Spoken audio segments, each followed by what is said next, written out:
Hello, hello, hello. So we're going to go down the road that I was supposed to have gone down Tuesday. But life, it just sucks sometimes.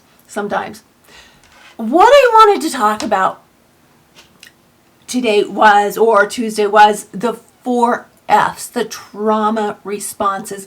And what is your trauma response?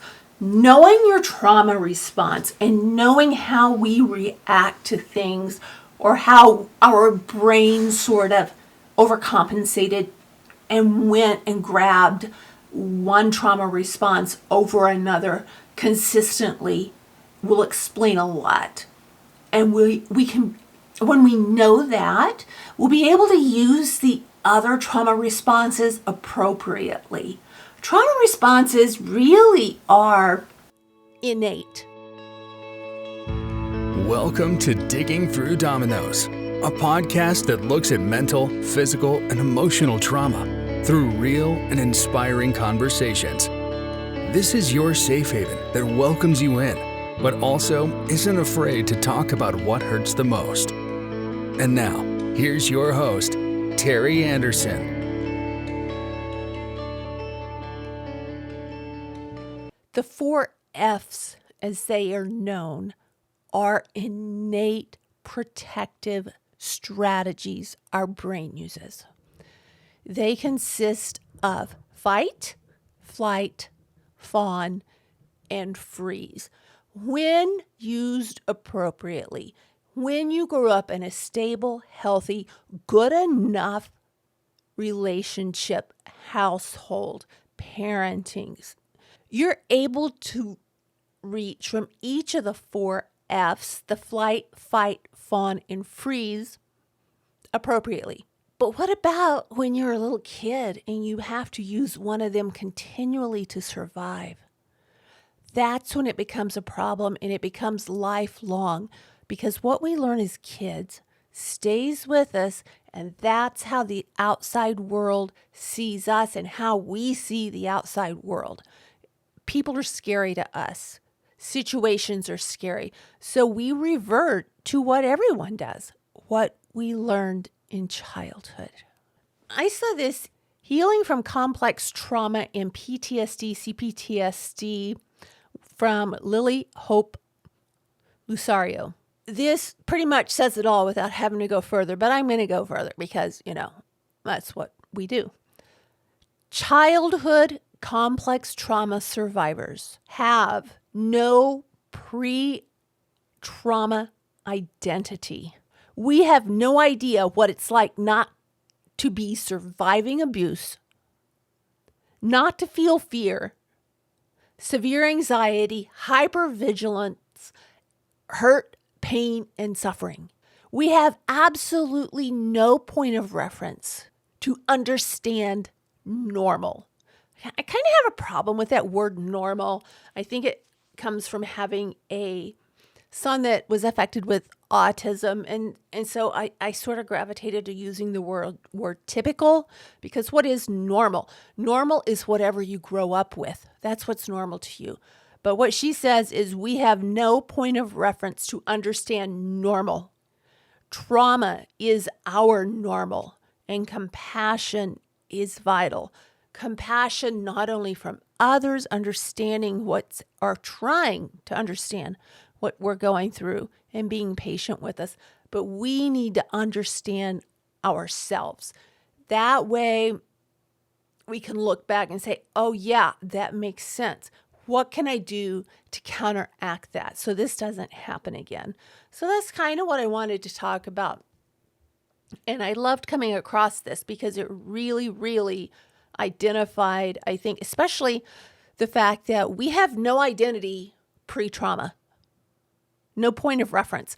That was healing in itself, because it made me realize, hey, I didn't know what it was like not to be afraid all the time, not to stay in my room, not to be locked out of the house, not to be sat in a corner for hours on end and feel that fear of your father's coming home. it was a constant state of fear, walking on eggshells my entire life up until now. It has been constant. I'll say the last couple of years really have helped me see exactly what I've been through, what trauma responses I've gravitated to, and how to work on changing those. It's been remarkable. And once again, most of this information, it's funny when I was researching for this, every article I pulled up online referenced Dr. P. Walker, who wrote Complex PTSD from Surviving to Thriving. If you don't have that book, this is not affiliated, this is not sponsored. I'm just saying that book saved my life. It saved my life, but it also made life going forward easier and looking back at life understandable. So for me, his book was life-changing. I will leave that in the show notes below along with a link so you can purchase that. As I said, this is not sponsored by Pete Walker. I just think this book is invaluable and would be a great tool in anyone's arsenal that's trying to recover from a traumatized childhood. So when we're talking about CPTSD or PTSD, we're talking about people that have experienced events so stressful that our trauma responses become dysregulated. In other words, we don't know which one to pull from because we are so reliant on the one that's underlying, or sometimes two, that has been underlying, that has served us well to keep us alive. And what we tend to do is, instead of using the Forefs, the trauma responses, to protect us as they're meant to do, we feel constantly threatened and we're not able to leave that state of mind. We become fixated, if you will. Psychologists generally recognize the 4Fs as altered states that make up trauma response: fight, flight, freeze, fawn. Now, what a trauma response is, many of you know this and many of you don't know. I had no idea starting therapy what the heck a trauma response was. I had no idea I had CPTSD. I had been misdiagnosed and went down that whole road, and it was just a huge cluster, as many of you have experienced in your own lives. Okay, a trauma response is a reflexive use of overadaptive coping mechanisms in real or perceived presence of trauma, a traumatic event, according to trauma therapist Cynthia M.A. LCSW. When we experience things that are so traumatic and so stressful, it sends our amygdala, the part of the brain that we spoke about in the previous session about emotional flashbacks, it sends it into overdrive. And we see threats where there really are no threats. Sometimes we see the real threats and sometimes we don't. With me, what I found out is I see threats in situations where there really aren't threats, but I don't really see threats in situations where there are severe threats. So I'm just like all discombobulated here. Hope that makes sense. There was a study done about the neurological effects of trauma. And in that study, it showed our bodies are designed to perceive threats through near instantaneous reflexive survival behaviors, the 4Fs. In the short-term strategy, chemicals are sent into our bloodstreams to activate the sympathetic nervous system's defense. But when stress responses are constantly triggered, like all the time, every minute, every day, no matter what, there's not enough time to metabolize the chemicals, and our nervous system overloads and dysregulates. And what that does, it puts us in the middle, the targeted area of survival. As our body shifts into a state of sympathetic nervous system dominance, spiritually, mentally, emotionally, if those don't become resolved, we get stuck. And in that frozen, stuck state, our body will respond uniquely in the form of a trauma response. Okay, so now about trauma responses. I mean, what the heck? I need my water. What the heck are they? A little ASMR there for you with my water. All right, let's talk about the goods and the bads of the 4F responses. I'm going to be taking this from Pete Walker's book, From Surviving to Thriving, Complex PTSD, From Surviving to Thriving. And he speaks of people who have good enough parenting, as we said, are pretty flexible in the way that they respond to danger because they have access to all of the 4F responses instead of relying on just one or two. Now, there are positive and negative characteristics of each response, each category. And that's where we get into trouble when we only rely on one or two. We get stuck there. The positive characteristics of the 4Fs. When we go to fight, we have assertiveness, boundaries, courage, moxie, and leadership. When we get to flight, we have disengagement, healthy retreat, industriousness, know-how, and perseverance.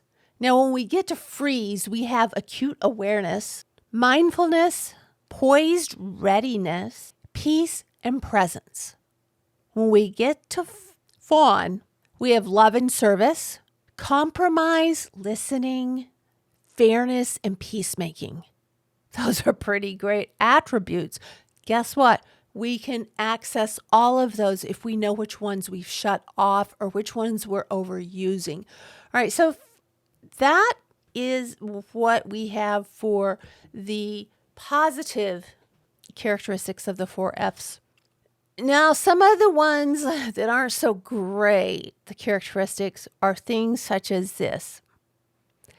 In the fight response, if the fight response is one of your first choices, there's a high rate of narcissism, explosive, controlling, entitlement, type A, workaholics, bullies, autocrats, demands perfection, or their idea of perfection. They can be sociopaths and have a conduct disorder. Now, when we get to the flight, the negative characteristics of the flight response are things like obsessive compulsive, panicky, rushing or worrying, and that's when we're trying to outrun our pain, drivenness, adrenaline junkie, busyholic, never being able to sit still and take a rest, micromanager, compelled by perfectionism. Now, with the freeze response, what we get is disassociation. I have been there. Hiding and camouflaging. That's me again. Isolation. Yep, that's me. Couch potato. Yeah, I'm on the computer all the time, or I'm playing a game. I'm distracting myself. I know I am. I need to stop. Hermits. Yeah, I kind of have learned to keep people at arm's length. I used to think I didn't, but I think I always pretty much have. Achievement phobic. That was me, and that's me because I never believed I was good enough to achieve my goals, my dreams. Now, before I get to the last one, let me say and make this bit of a disclaimer that you can have parts of each one of these. It's just that you over-rely on those and you don't use the healthy responses of the other Fs. So when we get into fawning, we have codependence, servitude and groveling, loss of self, people pleaser, doormat, slave, social perfectionism, DV victim, parentified child. Okay, social perfectionism, that kind of rang a bell for me because socially, yeah, no one. Actually, I shouldn't say no one because people did come up to me afterwards, after my divorce, and say, hey, is this what's going on? Because I noticed this and this and this with you. But I really try to be pretty much a social butterfly, but it's also kind of a lie because I keep to myself a lot. But I do love to be around people. Now, Pete Walker says that Cptsd can be seen as an attachment disorder. And that's when we overly rely on one of the 4 Fs for our trauma response. Instead of trying to pull out of the bag of tricks that we've been given, our brain has been trained as children that there are certain things that worked. We may have tried all of them as children, but we found some of them worked with our parents and some of them didn't. And so our brain sort of imprinted those. And that sort of took us on the ride of our life and how we dealt with things for the rest of our life. P. Walker says excessive reliance on fight, flight, freeze, or fawn response is a traumatized child's unconscious attempt to cope with constant danger. It's also a strategy to strengthen the illusion that their parents really care about them. That's pretty sad and pretty relatable. P. Walker goes on to say that many fight types avoid relationships, real relationships, or intimacy by alienating others with their angry, controlling demands. And he believes that this is an unconscious way to gain the love and approval they did not receive as children. He says, P. Walker says, moreover, some fight types delude themselves into believing they are perfect. They see the partner, the other one, as the one who needs to be perfect. They're the ones that are causing the problems in the relationship they feel. This defensive belief then entitles them to totally blame the partner for relationship problems. He also goes on to talk about a lot of fight types try to stay perpetually busy, working all the time, always doing something. And his theory is that is for them to avoid being triggered with those old nagging memories that they're not perfect. If they stay busy all the time, if they work all the time, they don't have to stop and think, why am I not doing something? Something's wrong with me because I'm not busy all the time. Freeze types hide away in their room, in books, in the computer, in video games, in TV to avoid I don't see it, it's not there. I think you all know what I'm talking about. He says and this is sad, that they prefer to stay in their rooms or stay at home as a hermit because they don't think the world has anything to hold for them. It holds nothing for them. So why do anything? Many fawn types avoid emotional investment and potential disappointment by barely showing themselves. And these are Pete Walker's words. They hide behind their helpful personas and over-listen, over-elicit, and overdo for the other. By over-focusing on their partners, they then do not have real risk of self-exposure and the possibility of deeper level rejection. So now let's move on to some of the things with the fight types, the 4Fs. Fight types a lot of times are narcissistic. And narcissistic is not, it's become one of those words that's thrown around a lot. People are taking selfies. People want to look nice. People are doing things. That's not narcissism. Narcissism really is a fear of abandonment, a fear of rejection, and a fear that they are not worth what other people are worth. And so they self-inflate. Pete Walker says that fight types are unconsciously driven by the belief that power and control can create safety in their lives, that it can quell the abandonment feelings they have and it can get love. You control someone to gain their love. There's a different type of this fight response that comes up, actually, Pete says, with spoiled children who are given insufficient limits, no limits at all, and kind of run the household. As a child, you would kind of have to build yourself up to protect yourself. And I've given this analogy to other people when raising kids or talking about it. And I heard it long ago, and it's you have two bridges going over a raging river 400 feet below. They're both wooden bridges. One has handrails, one doesn't. Which one do you want to go over? You want to go over the one with the handrails. But so many times in parenting, people don't give boundaries. Also, numerous fight types start out as older siblings that overpower and mistreat their younger siblings. P says that fight types tend to respond to the fear of abandonment with explosive anger. If anyone challenges them, they're just immediately, boom, there is no fuse. I think one of the things that he says that I think is really interesting is many use contempt, which is a poisonous blend of narcissistic rage and disgust, to intimidate and shame others into mirroring them. Narcissists treat others as if they are an extension of themselves. And I'm quoting Pete Walker here again when he talks about, in this next paragraph, this is just so fascinating to me. He says the entitled fight type commonly uses others as an audience for his incessant monologuing and may treat a captured, freeze, or fawn type as a slave in a dominant submission relationship, and that the price of admission to that relationship with an extreme narcissist is self-annihilation.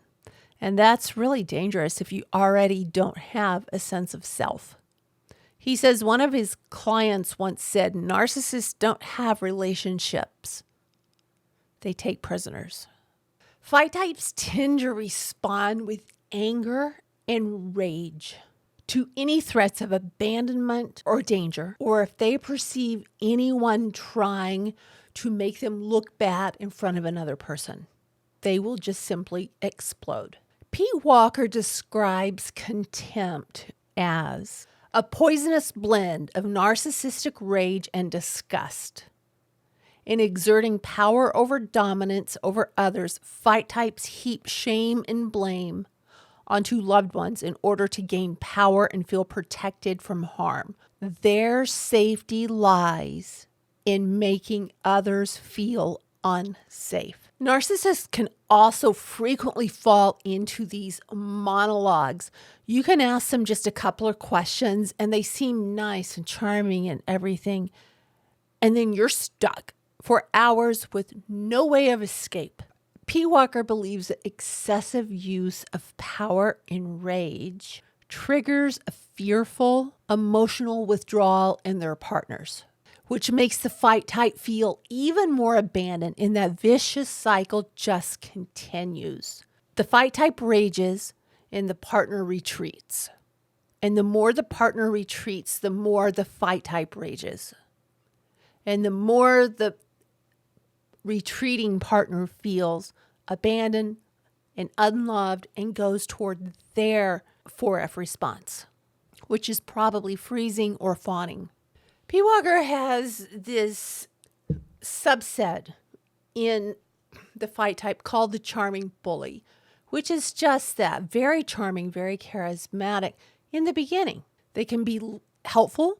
They can listen to people other than their targeted victim. They need to have a scapegoat in order to dump all of their hatred, all of their self-disgust, and all of their self-abandonment. Everything they feel about themselves, they need to have someone else play scapegoat there. A lot of times the people that they choose are someone different than themselves and that they feel that they are weaker. It can be their spouse. It can be their parent. It can be a problem child. It can be an ethnic group. It can be the gays. It can be a different religion. It can be anything other than what they believe.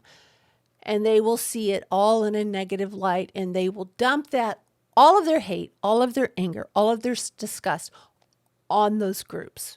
The charming bully also will oftentimes spare their favorites unless they happen to get out of line, which rarely happens. They don't see their favorites as someone that really gets out of line. P. Walker goes on to say, if the charming bully is charismatic enough, those close to him will often fail to register the unconscionable meanness of his scapegoating. The bully's favorites often slip into denial, and they are relieved that they are not the target. Especially the charismatic bullies may even be admired and seem as great. Being the scapegoated child or spouse of the charming bully is especially problematic, Pete says, because it is very difficult to get anyone to validate what's going on, what's happening with that scapegoated person, because the outside world does not see them in that manner. So let's go on to the flight response. Evolutionary, if we look at this flight response, it's in our brains. If something's coming to get us like a bear, we're going to run. That's your flight response. That's what it's intended to do, to protect you, to keep you safe. But in traumatizing families, that's not what happened. In flight responses, they can show up as being fidgety, leaving or retreating from a situation, feeling trapped, really jittery, running away from things and responsibilities.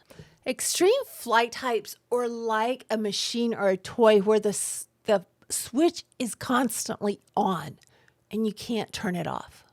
They can believe and have this obsessive compulsive trait that makes them believe if they are perfect and everything is in order, people will love them more, people will admire them more, and it sort of gets rid of the feelings that they felt as a child, never being good enough, being abandoned, being rejected, not being able to live up to their parents' standards. Another thing that they do is they rush, they hurry. They want to get more done in a day than they can. And this is distracting them from feeling that pain. If they sit down, if they chill out for a little bit, they feel like they're no good. They feel like they're worthless. They feel like someone is going to see beyond the facade. They're continually working.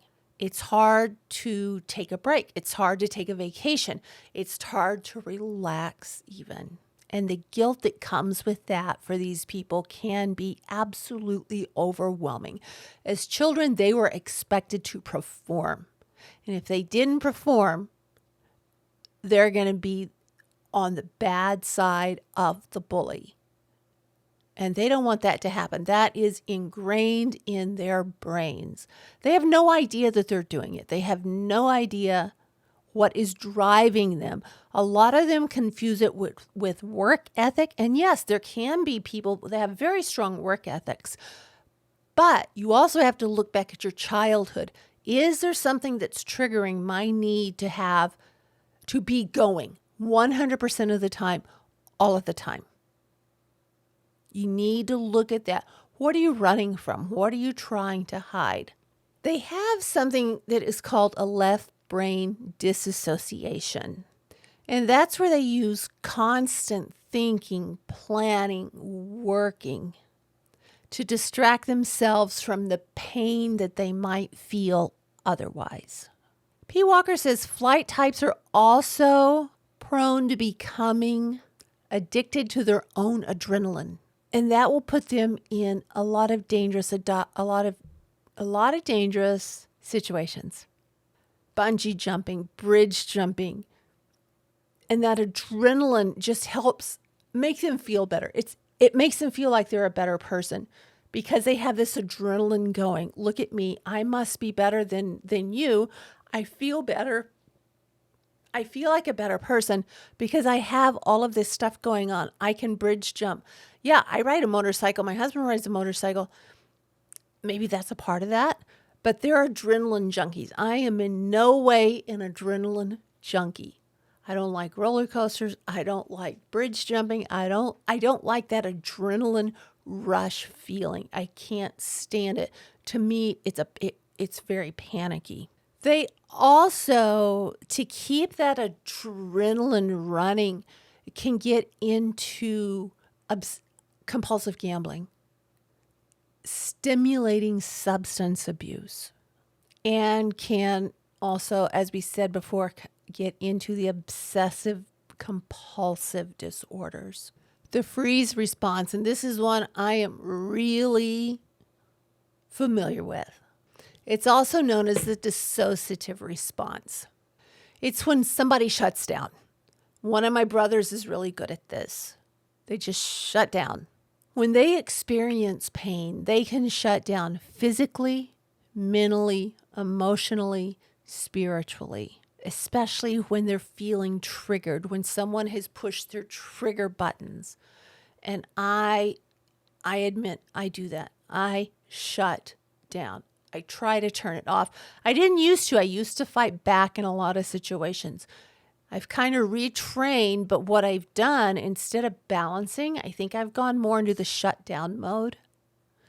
And that's not good. I need to figure out how to fix that. The freeze response can also manifest as feeling numb, experiencing brain fog, memory loss, or completely dissociating from the experience. Now, the freeze response, people with a freeze response have a right brain dissociation, not the left brain dissociation. And they're often the scapegoat or the abandoned child. That was really hard for me to say because I identify with both of those. Where the flight type can tend to have their button on the on position all the time, the freeze type often is stuck off. Their switch is pulled off. It's the proverbial deer in a headlight. You stop, you're surveying, you're trying to figure out, if I do this, what's going to happen? If I do that, what's going to happen? You're overwhelmed and you just shut down. You stop, you freeze, you dissociate. Now, I dissociated really well. I got really good at that. After my parents died and after, my grandson died, my son was hit by a car, I had a motorcycle accident. All of this trauma had happened, and we had a lot of trauma happening in the house because of the foster kids, because of just too many adoptions. I froze. I just shut down. But when I read this about being the scapegoat or the abandoned child, that hits me really, really hard. Now, what Pete says next here, for me, isn't quite true. He's talking about the freeze type, or the freeze type not being allowed to successfully employ fight, flight, or fawn responses. I can see myself in each one of those categories for different things. I fought the schools. I fought for my kids. I fought people that came against my kids. I fought people that made my kids embarrassed to come home. I fought people that were allowing my mentally ill son to be abused and bullied at school. I fought, unethical car dealers. And I didn't fight for myself a lot. I tried, but it really wasn't the right way.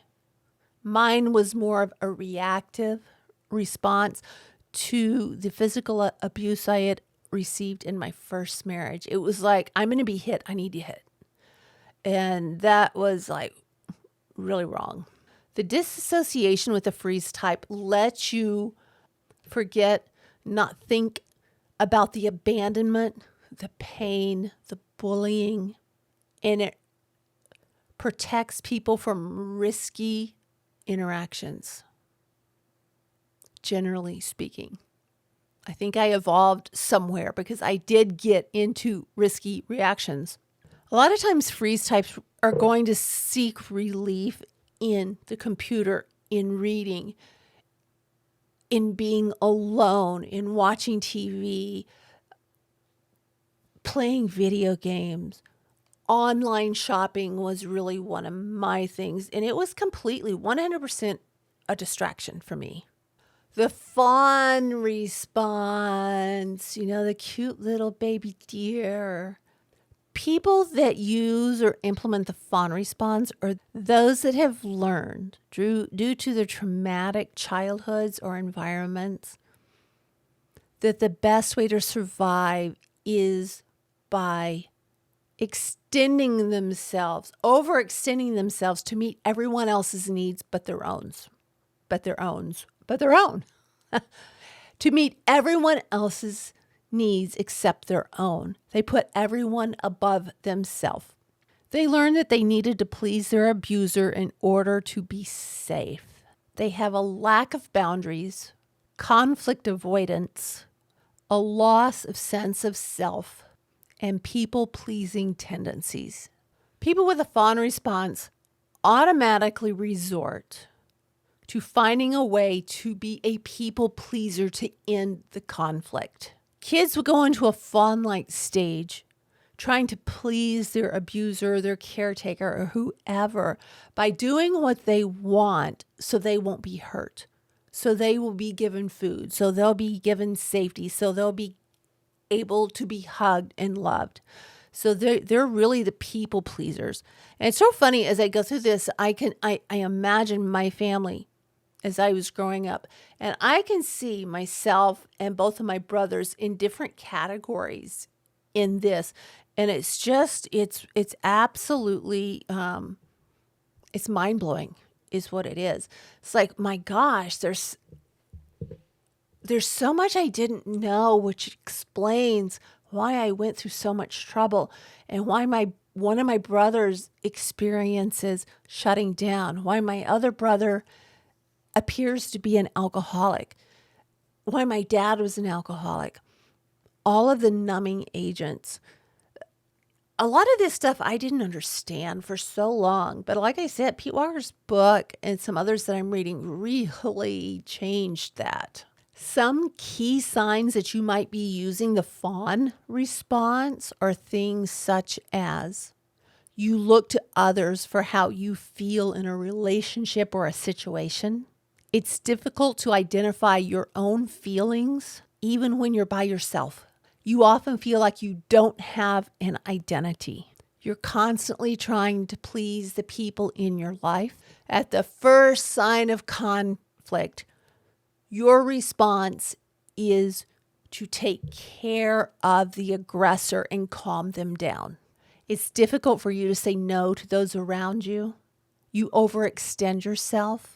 You feel overwhelmed at times, but if someone asks you to do something else, you're all in. You'll do it because you don't want to say no to them. You lack boundaries and people take advantage of you.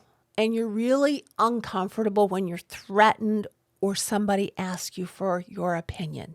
And I find this paragraph interesting, and this was a page that I found online. I'm not really sure where I found it. If I do, I will link it in the comments. But it speaks about individuals with the fawn response pattern can be targeted by those who are narcissistic or those who desire to control and manipulate people around them. In these situations, the fawn response creates a dangerous cycle with the narcissistic demanding more and more, and the individual with the Cptsd feeling greater levels of anger and guilt. When we look at the 4F responses, what we have is, if you're a flight type, that can correlate to a narcissistic disorder or a narcissistic defense.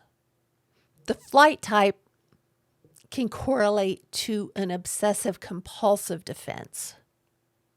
The freeze type can go to a dissociative defense. The fawn type we can see as a codependent defense. Then with all of the 4Fs, there are hybrids there, and I'm not going to go into all of the hybrids in detail, but we have the fight fawn, the fight freeze, the flight freeze. Most trauma survivors have hybrid responses. People generally have two of these responses that they rely on. You can pick and pull a few other experiences or reactions out of others, but we really have two that we really rely on. And there's something I wanted to go over. In my research, I came across something, and it was another oh my gosh moment where I realized, oh my gosh, this is exactly what I did to some of my kids. And I tell you, as a parent, you try to do the best you can. There's no rule book. You know what your parents did. You try to do better than they did. And in my case, I sort of tried to go polar opposite. I tried to really let my kids know that they were loved. I told them I love them every day. I tried to be there for them. I tried to get them into activities. I cooked every night from scratch. They had to be at the table for dinner every night. And our dinners were great.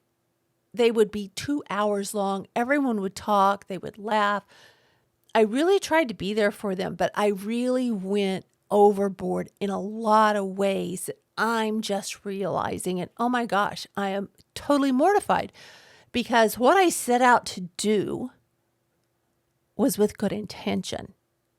But I really, because of my own trauma type, traumatized some of my kids.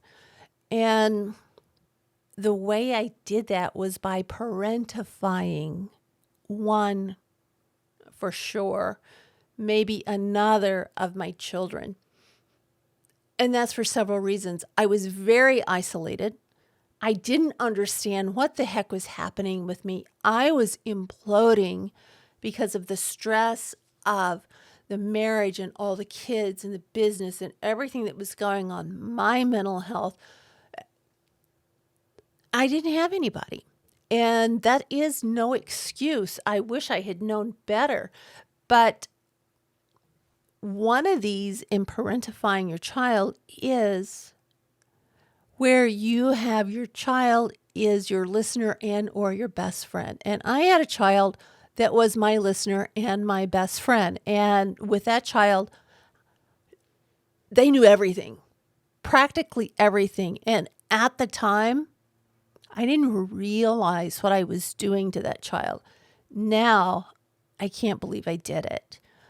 And I have to be really careful because I don't have a lot of friends and I've kept a lot of people out of my life. It's easy for me to fall back into that. So I have to stay on guard with realizing, okay, this is my child.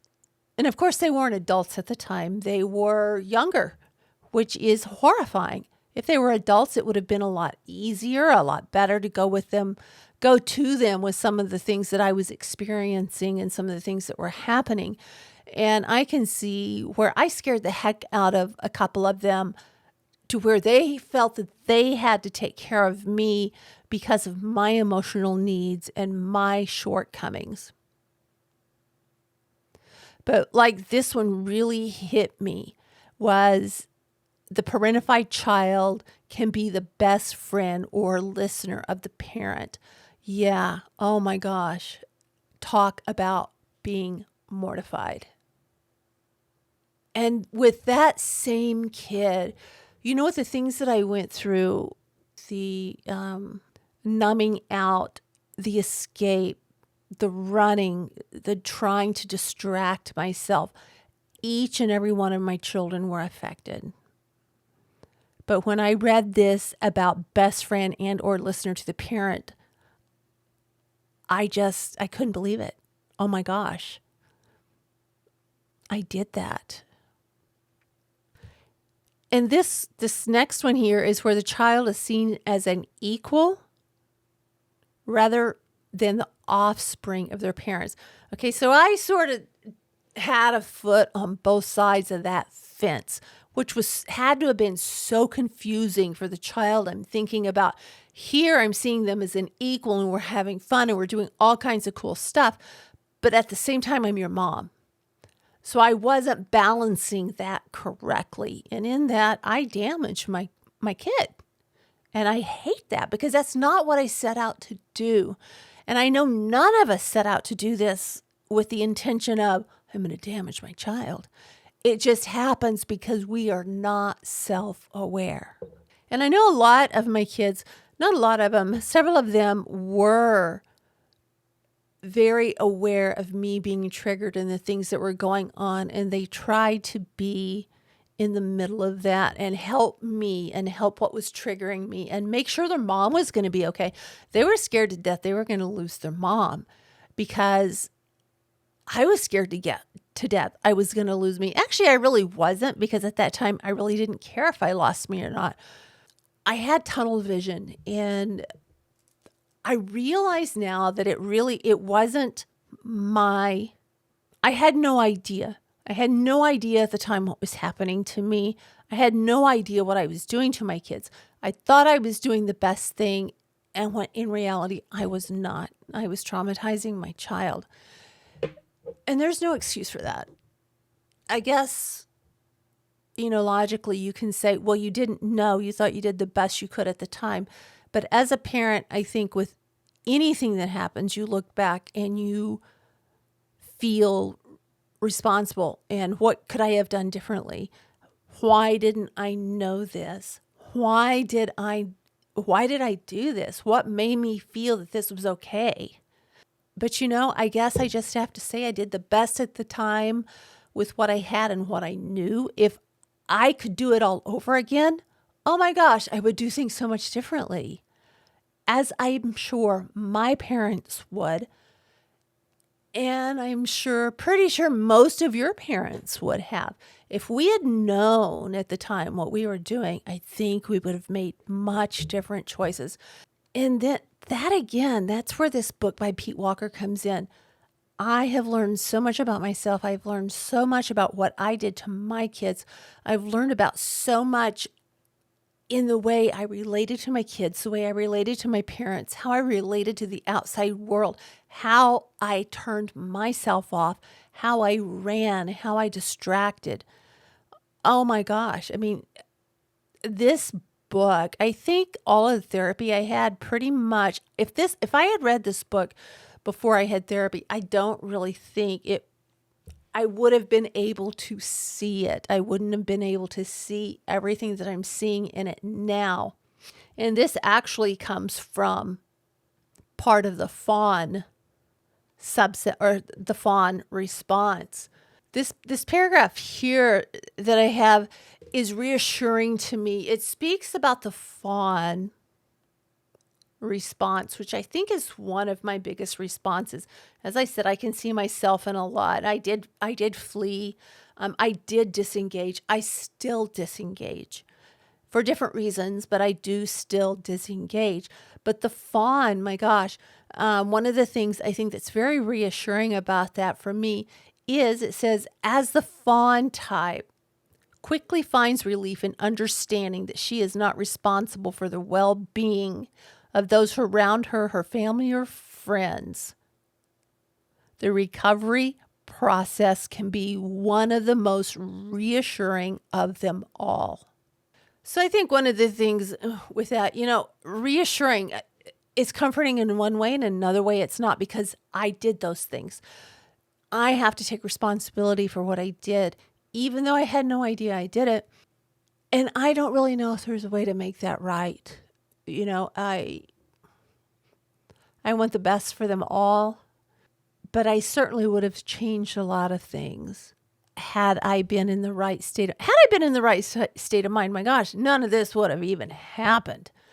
But now realizing, seeing in black and white, seeing the research, seeing the evidence, and realizing what was done to me, and in my effort to correct it, I went way too far. And actually pretty much did the same thing to my kids that was done to me. And I can't apologize enough for it. I wish I could change it, like I said, but I know I can't. The only thing I can do is learn, try and let you know. Hopefully it might spur some of you guys to read this book, reevaluate your triggers, your trauma responses, the fight, flight, fawn, and freeze. See where you lie in that continuum, and look at your choices. Look what you've done and see if there's a way to maybe repair it. Some relationships may not be repairable, but you can always work on yourself. And one thing to know is you're not alone in this game of life. There's people out there that know exactly what you're going through and have gone through. I receive so many emails and so many messages, and they're so encouraging. If you guys want to leave them in the comment section and get to know some of the other followers, some of the other viewers, either on YouTube or one of the podcasting platforms, real communities can be formed and can thrive.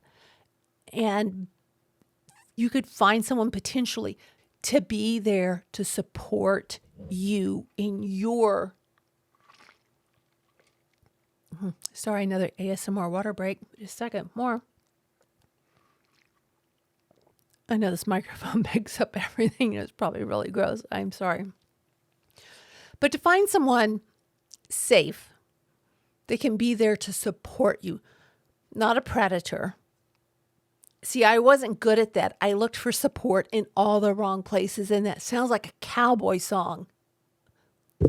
Somehow I think it was. I looked for something in all the wrong places, and I'm just now realizing it. Now, if I'm 60 and I'm realizing it, and you're listening to this, and you're not even 40 yet, you can realize it too. You can change the game. Get rid of the old dominoes. Let's put some new ones out and change the game. Let's get this next generation a lot more mentally stable and emotionally healthy than we are. I'll see you. Thank you for listening to Digging Through Dominoes. Make sure you subscribe so you don't miss any future episodes. In the meantime, connect with Teri on Facebook and Instagram at Digging Through Dominoes, on Twitter at Digging Dominoes, and online at diggingthroughdominoes.com. Until next time, thank you for listening.